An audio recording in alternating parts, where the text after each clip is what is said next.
हमारे साथ आज मौजूद हैं अभिनेता और अब भारतीय जनता पार्टी के नेता शेखर सुमन। और शेखर सुमन की नई web series super duper hit है, एक नहीं 43 देशों में सुपर हिट है। हीरा मंडी उसका नाम है और वो सुपर डुपर हिट है। तो शेखर जी, एक हिट वेब सीरीज और अब एक वो पॉलिटिकल पार्टी जो कि तीसरी बार हो सकता है देश के अंदर सत्ता बनाए, नरेंद्र मोदी हैट्रिक लगाए। तो ये सहयोग है या प्रयोग है?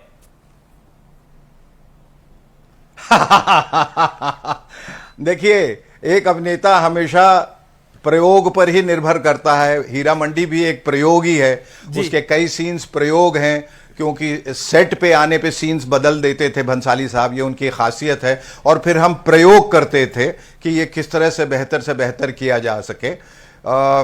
तो मैं कहूँगा कि भारतीय जनता पार्टी में आना एक प्रयोग भी है, एक संयोग भी है, एक योग भी है जी। और क्या है कि कुछ चीज़ों की आमद ऊपर से होती है और कभी कभी आप खुद निर्णय नहीं ले पाते और अचानक एक दिल की आवाज़ हुक कहीं से उठती है कि आपको ऐसा करना है या करना चाहिए। उसके तहत आप वो तत्पर हो जाते हैं और वो कर देते हैं। एक जब मैं इनकी खुशियों में अभी में एक तूफान आया था, प्रोफेशनली हीरा मंडी को मैं एंजॉय कर रहा था, अचानक दिल से एक आवाज़ आई कि हम कहीं ना कहीं अपनी एक दुनिया में बहुत ज़्यादा महफूज हैं। एक अभिनय की दुनिया में, एक बाहरी दुनिया से कहीं ना कहीं एक अभिनेता जो है वो कट जाता है। और ये ज़रूरी है कि इससे जो खुशी मैंने पाई है उसके हवाले से बहुत कुछ जो मैं देश के लिए करना चाहता हूँ वो मैं करूँ। और मुझे उसका रास्ता यही नजर आया कि मैं भारतीय जनता पार्टी की भारतीयता से और जनता जनार्दन से जुड़ के लेकिन एक इंटरेस्टिंग फैक्ट है कर सकूं। और एक इंटरेस्टिंग फैक्ट है कि आपने 15 साल पहले बीजेपी के खिलाफ ही पटना साहिब में चुनाव लड़ा था और शत्रुघ्न सिन्हा साहब के खिलाफ चुनाव लड़ा था। जी, आप एक बात को दुरुस्त कर दूं, ये खिलाफ शब्द ना यूज करें। मैं किसी के खिलाफ नहीं था, ना मैं पार्टी के खिलाफ था, ना शत्रुघ्न सिन्हा के खिलाफ। ये तो एक कह लें कि ये एक तरीका है। ये इसी तरीके से, ये जैसे खेल में दोनों तरफ खिलाड़ी होते हैं लेकिन वो अपोनेंट्स होते हैं, वो दुश्मन नहीं होते। वो चूंकि खेल का एक रिवाज है उस तरह से। लेकिन शत्रुघ्न सिन्हा आपको शत्रुघ्न सिन्हा आपको कितना दोस्त मानते हैं? उन्होंने जब उस वक्त मुझे लगा कि अलग है जी, और जब मैं इस तरफ था जी। हालांकि सच बात आपको बताऊं, आपको मैं बात को पूरा करने दीजिए कि मैं सच बात बताऊं कि इन दोनों में फर्क सिर्फ इतना है कि उस वक्त राजनीति ने मुझे चुना था जिसके लिए मैं तैयार नहीं था। इस वक्त मैंने ये रास्ता चुना है। फर्क ये है, उस समय मैं उतना परिपक्व भी नहीं था, फर्क ये। और वो परिपक्व नहीं था, वो मैं बस चला गया, पर यूं कहूंगा उससे बहुत कुछ सीख के आया। मैं उसे अपनी गलती नहीं कहूंगा, सीख कहूंगा कि उससे मैंने क्या सीखा कि मुझे क्या नहीं करना चाहिए, ये अच्छी बात है। चाहिए।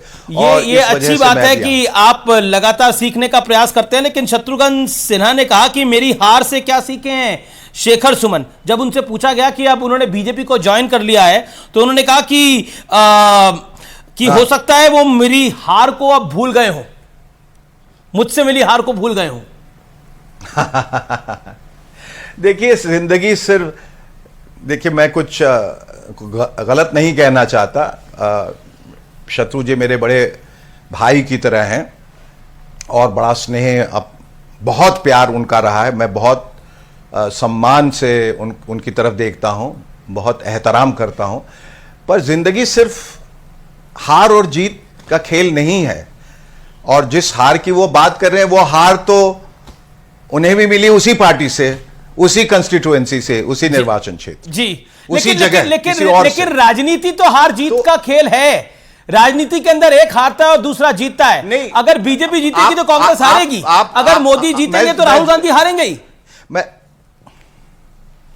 देखिए, वो तो आप राजनीति की बात कर रहे हैं, मैं जिंदगी की बात कर रहा था कि जिंदगी सिर्फ हार जीत का नहीं है। ये खेल, मैं थोड़ा उसको फिलोसॉफिकली ले रहा हूं।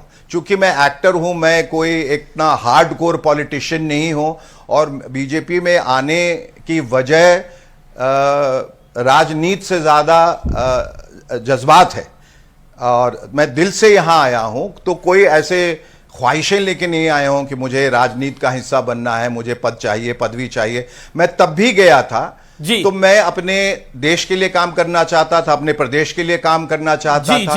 मैं अब भी वही करने आया हूं और वही चाहता हूं कि मेरे तो बिहार से चुनाव लड़ना चाहेंगे, वही है, मेरा सिर्फ जरिया बदल गया। क्या बिहार से चुनाव लड़ना चाहेंगे अगला आप? मैं चुनाव के बारे में अभी सोच ही नहीं रहा हूं। अगर आप मेरी बात समझें तो मैं चाह रहा हूं कि मैं पार्टी का हिस्सा बन के, और पार्टी की जो आइडियोलॉजीज हैं, उनका जो फलसफा है, उससे जुड़ के उन पार्टी को या उस ख्यालात को और मजबूत कर सकूं। मेरे ख्याल से प्रधानमंत्री माननीय आदरणीय नरेंद्र मोदी जी ने जो काम किया है, जिस जज्बे के साथ वो निकले हैं, वो वाकई प्रशंसनीय है, सराहनीय। बहुत काम किया है उन्होंने, मैं उस काम से जुड़ना चाहता हूं। चलिए, आपने काम की बात करी, तो अपने बेटे के साथ काम करने का अनुभव कैसा था? जबरदस्त, इससे बेहतर दुनिया में और कुछ नहीं हो सकता। शेखर जी, हमारे पास समय इतना ही है। आपका बहुत बहुत शुक्रिया शेखर सुमन, हमारे साथ जुड़ने के लिए इस खास दिन पर और अपनी बात रखने के लिए। Thank you so much. तो ये थे अभिनेता से नेता बने शेखर सुमन।